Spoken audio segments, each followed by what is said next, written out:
lost quite a few friends so far over in Iraq. One of them was one of my best friends, Aaron Weaver, and he was killed, and he was taken away from a wife and 2 children who loved him dearly, and that's something that's hard to see, and for me it's kind of hard to deal with, because I think, why me? Why was I one that came back? Why? And I have a great respect for a lot of veterans who have gone before us. My father was in Vietnam, and of course he received a Purple Heart for wounds received, and there's a lot of guys throughout our country that have done it. I went over to Iraq knowing that we would totally kick the Iraqis' butts. But when people started other wars like the Revolutionary War, there was no guarantees, and they were very brave people, and they really sacrificed a lot so that all of us could be here today. I can always look back and know that there were a lot of guys, a lot of great guys who were out there. When I was rescued, we were rescued up in Samara. We had been in this house. It was all 7 of us together in this one room, and I guess some Iraqi outside kind of heard that we're in this particular area and went and told some American troops about it. And these American troops didn't know if they were going into an ambush or, what was happening. Of course, they knew that there were 7 POWs that were out there that needed to be rescued.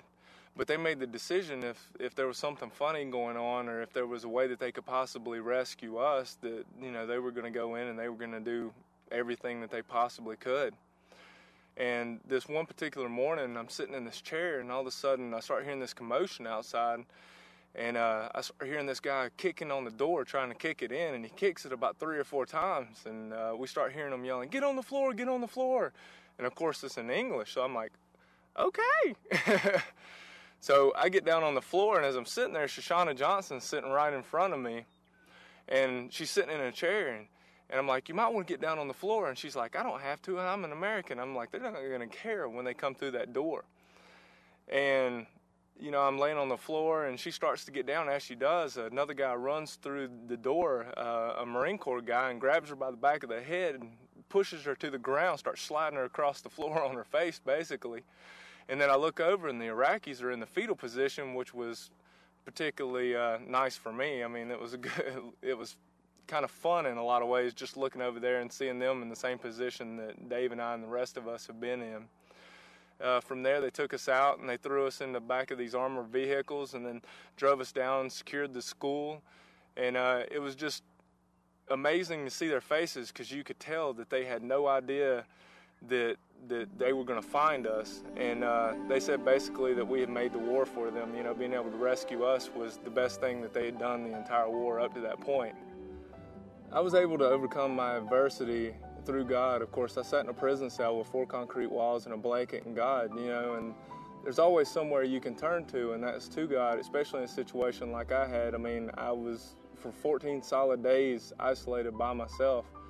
And, it's one of those things that's always comforting to know that there's always somewhere to turn.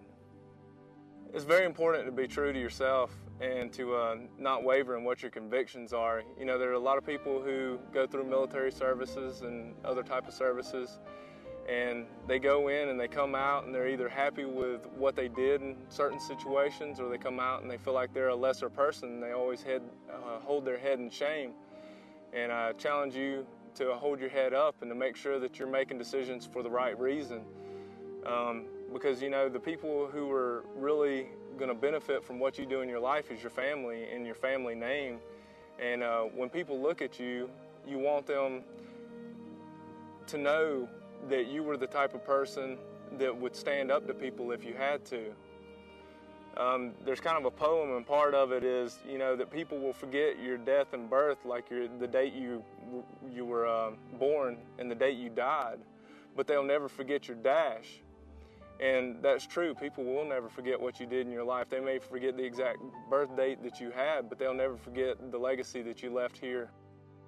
Freedom's something that we have in this country that a lot of countries don't have, and it's something that you'll never truly value as much as you could until you start traveling around the world and you realize the conditions that most of the world really lives in, and how bound they are by their government and the things that they're able to do.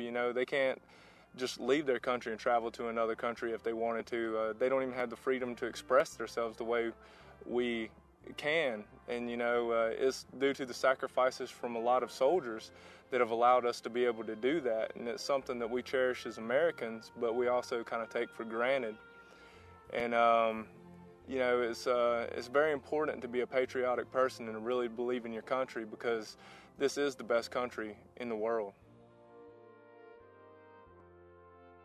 Being an Eagle Scout to me is a very important part of my life. It's actually something that the military recognizes, and I was awarded rank while I was in basic training for being an Eagle Scout. It's something that I've carried with me my entire life, and it's something that I've always been proud of. The Army's core values of honor, integrity, duty, selfless service, loyalty, and respect in a lot of ways resemble the Scout law. And, it's very important that you understand what all these different values are and that you institute them into your life, because you don't want to be in a situation where you have to trust someone with your life and you know that they're not the person that you can trust with your life.